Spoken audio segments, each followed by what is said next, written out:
persaudaraan dari Bukit Sandar Matahari Ledalero.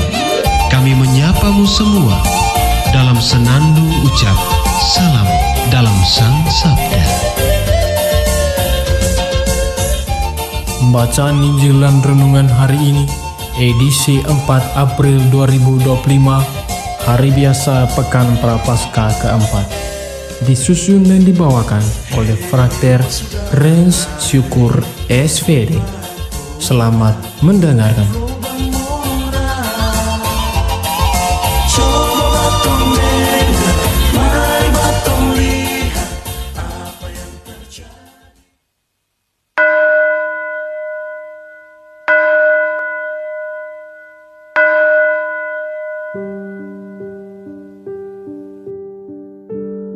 Inilah Injil suci menurut Yohanes. Sesudah itu Yesus berjalan keliling Galilea, sebab ia tidak mau tetap tinggal di Yudea, karena di sana orang-orang Yahudi berusaha untuk membunuhnya. Ketika itu sudah dekat hari raya orang Yahudi, yaitu hari raya Pondok Daun. Tetapi sesudah saudara-saudara Yesus berangkat ke pesta itu, ia pun pergi juga ke situ, tidak terang-terangan, tetapi diam-diam. Beberapa orang Yerusalem berkata, "Bukankah dia ini yang mereka mau bunuh? Dan lihatlah, ia berbicara dengan luasa dan mereka tidak mengatakan apa-apa kepadanya. Mungkinkah pemimpin kita benar-benar sudah tahu bahwa ia adalah Kristus? Tetapi tentang orang ini kita tahu dari mana asalnya. Tetapi bila mana Kristus datang, tidak ada seorang pun yang tahu dari mana asalnya." Waktu Yesus mengajar di Bait Allah, ia berseru, "Memang aku kamu kenal dan kamu tahu dari mana asalku, namun aku datang bukan atas kehendakku sendiri, tetapi aku diutus oleh Dia yang benar, yang tidak kamu kenal. Aku mengenal Dia sebab aku datang dari Dia dan Dialah yang mengutus aku."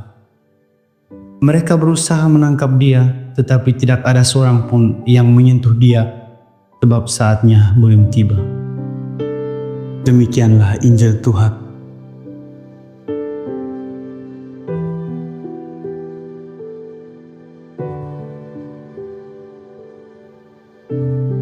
Saudara-saudari yang terkasih dalam Kristus, dalam Injil yang baru saja kita dengarkan, Yesus berseru, "Aku datang bukan atas kehendakku sendiri, tetapi diutus oleh Dia yang benar, yang tidak kamu kenal." Pernyataan ini menyentuh inti permasalahan. Orang-orang Yahudi saat itu mengaku sebagai umat Allah, menjalankan tradisi keagamaan, namun gagal mengenal Allah yang benar. Mereka tidak mengenali Allah yang diwahyukan dalam diri Yesus. Yesus menyatakan bahwa Dia diutus oleh Allah Bapa, sumber kebenaran sejati. Namun, banyak orang salah paham karena mereka hanya melihat Yesus dari sudut pandang manusiawi. Asalnya dari Nazaret, keluarganya yang sederhana, dan pekerjaannya sebagai tukang kayu. Mereka menolak untuk melihat melampaui penampilan luar dan memahami identitas ilahinya. Hal ini mencerminkan kondisi banyak orang saat ini yang mengenal Yesus hanya sebatas tradisi, kebiasaan, atau doktrin agama.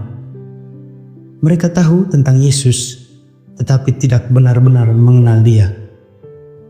Masa Prapaskah adalah waktu istimewa yang diberikan gereja untuk merenung dan memperbarui relasi kita dengan Allah. Dalam terang Injil Yohanes hari ini, kita diajak untuk bertanya, apakah aku benar-benar mengenal Allah yang diwahyukan oleh Yesus? Masa Prapaskah adalah kesempatan untuk keluar dari rutinitas keagamaan yang mungkin terasa kosong. Melalui doa, puasa, dan amal kasih, kita dapat membangun hubungan yang lebih mendalam dengan Tuhan, mengikis segala hambatan yang membuat kita jauh darinya. Yesus mengingatkan kita bahwa Allah yang mengutusnya seringkali tidak kita kenal. Hal ini bisa terjadi karena dosa, kesibukan duniawi, atau kekerasan hati kita. Masa Prapaskah mengundang kita untuk bertobat, mengakui dosa-dosa kita, dan membiarkan kasih Tuhan memulihkan hati kita. pertobatan sejati bukan hanya soal meninggalkan dosa, tetapi juga soal membuka diri untuk mengenal Allah yang hidup dan benar. Dengan mendengarkan sabdanya, berpuasa dari kesenangan duniawi, dan melayani sesama, kita memperbarui diri dan mempersiapkan hati untuk perjumpaan yang lebih dalam dengan Tuhan yang bangkit. Yesus mengundang kita untuk merenung, apakah aku benar-benar mengenal Allah? Apakah ibadah, doa, dan pelayananku sekedar formalitas atau benar-benar lahir dari cinta dan hubungan yang mendalam dengan Tuhan? Seperti apa hubungan pribadi saya dengan Yesus yang adalah jalan, kebenaran, dan hidup? Ajaran dan tradisi gereja menjadi pintu gerbang untuk masuk lebih dalam ke dalam relasi dengan Allah. Doa, ekaristi, dan membaca kitab suci bukanlah tujuan akhir, melainkan sarana untuk mengalami kasih Allah secara nyata. Allah yang benar seringkali bekerja di luar pemahaman kita. Kita mungkin memiliki gambaran tertentu tentang bagaimana Allah seharusnya bertindak, tetapi rencananya seringkali melampaui ekspektasi kita. Orang Yahudi gagal mengenal Mesias karena dia tidak sesuai dengan harapan mereka. Demikian pula, kita sering gagal mengenal Allah yang benar ketika kita membatasi caranya bekerja dalam hidup kita. Saudara-saudari yang terkasih, mengenal Allah yang benar adalah perjalanan yang membutuhkan kesetiaan, kerendahan hati, dan hati yang mau belajar. Yesus mengundang kita untuk melampaui sekedar mengetahui tentang Allah dan masuk ke dalam pengalaman cinta dan relasi yang sejati. Inilah panggilan kita, saudara-saudari yang terkasih, untuk tidak hanya menjadi umat yang beragama, tetapi menjadi sahabat-sahabat Allah. Semoga.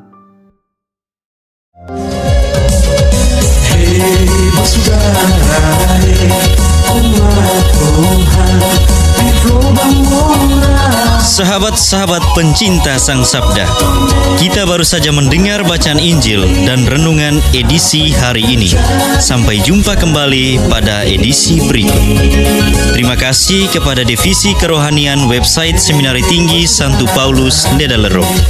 Semoga Sang Sabda menjiwai seluruh pengalaman hidup kita hari ini. Tuhan memberkati kita sekalian. Amin. Dalam satu hati, di dalam kasih Yesus.